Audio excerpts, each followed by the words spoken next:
Assalamualaikum warahmatullahi wabarakatuh. Perkenalkan, nama saya Iwan Rangga Pinastawa. Ketemu lagi dengan saya dalam perkuliahan pemrograman web di materi yang ke-9. Nah, di materi yang ke-9 ini kita akan mempelajari tentang JavaScript. Nah, JavaScript ini merupakan salah satu bahasa pemrograman yang sangat penting untuk pemrograman web. Selain dari CSS, HTML. Dalam perkuliahan ini ada beberapa materi yang akan kita pelajari. Mulai dari pengenalan apa itu JavaScript, function and variable, jQuery, and third party library, kemudian location dan accessment element, listening and responding to event, updating content and element, dan juga adding element. Nah, JavaScript ini sendiri adalah bahasa pemrograman yang digunakan untuk membuat halaman web menjadi lebih interaktif. Dengan adanya JavaScript, kita dapat menambahkan berbagai fungsi untuk mengubah konten, berinteraksi dengan pengguna. Function and variable sendiri itu adalah beberapa baris kode yang mana jika kita jalankan itu akan memanggil variabel-variabel yang menyimpan nilai. Dengan menggunakan function dan variabel, kita dapat membuat kode JavaScript lebih terstruktur dan dapat digunakan ulang, seperti itu. Nah, sedangkan jQuery dan third party library, jQuery sendiri merupakan sebuah library dari pihak ketiga yang mana mempermudah dalam melakukan manipulasi, menangani event, melakukan animasi, dan berbagai macamnya. Nah, library pihak ketiga ini adalah kumpulan fungsi yang mana kode yang dapat digunakan untuk memperluas kemampuan dari JavaScript itu sendiri.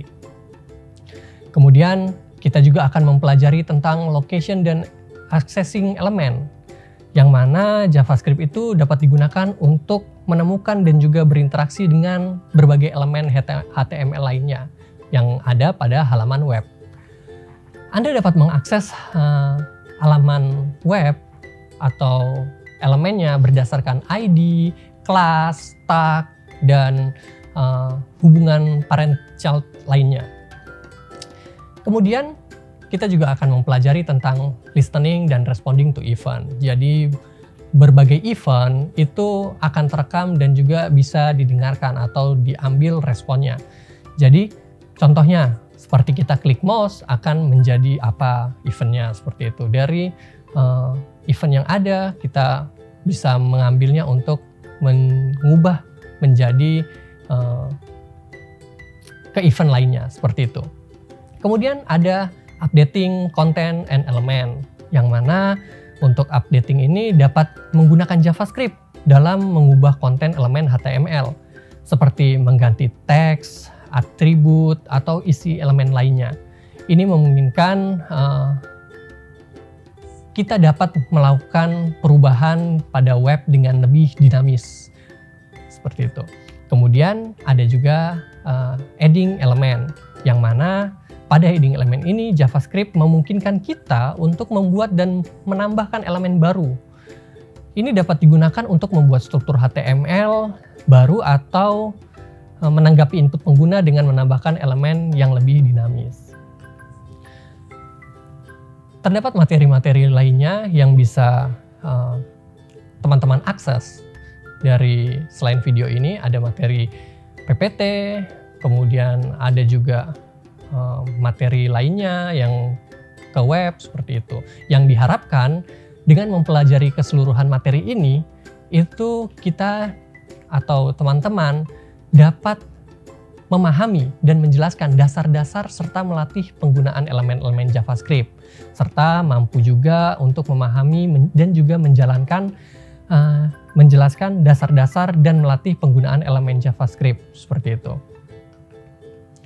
Nah, setelah teman-teman mempelajari dan memahami tentang JavaScript, terdapat tugas di halaman leads teman-teman. Itu ada pretest, posttest, dan juga tugas, yang mana pretest itu dikerjakan sebelum mempelajari materi, baik itu materi teks, materi video, kemudian materi ke web, Kemudian setelah itu akan mengerjakan post-test, yang mana untuk asesmen apakah lebih memahami setelah mengerjakan pretest. Kemudian akhiri dengan tugas, yang mana tugas ini hasil dari pelajaran yang telah teman-teman pelajari.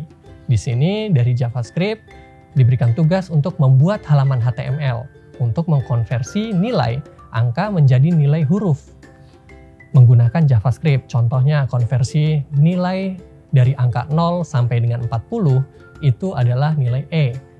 Seterusnya 41 sampai 55 mendapatkan nilai D, 56 sampai 60 mendapatkan nilai C, 61 sampai 65 mendapatkan nilai BC, 66 sampai 70 mendapatkan nilai B, 71 sampai 80 mendapatkan nilai AB, dan 81 sampai dengan 100 mendapatkan nilai A. Ini semua bisa dilakukan menggunakan JavaScript, yang mana ada tampilan perhitungan nilai dengan JavaScript bisa dibuat seperti itu. Jadi memasukkan angka dan hasilnya akan keluar berupa huruf. Sekian video pembuka dari saya. Semoga video ini dapat bermanfaat. Teman-teman bisa lanjutkan untuk mempelajari materinya di halaman Leads, dan semoga pembelajaran yang teman-teman lakukan bermanfaat untuk kedepannya bagi diri teman-teman sekalian. Saya ucapkan terima kasih. Wassalamualaikum warahmatullahi wabarakatuh. Salam bela negara.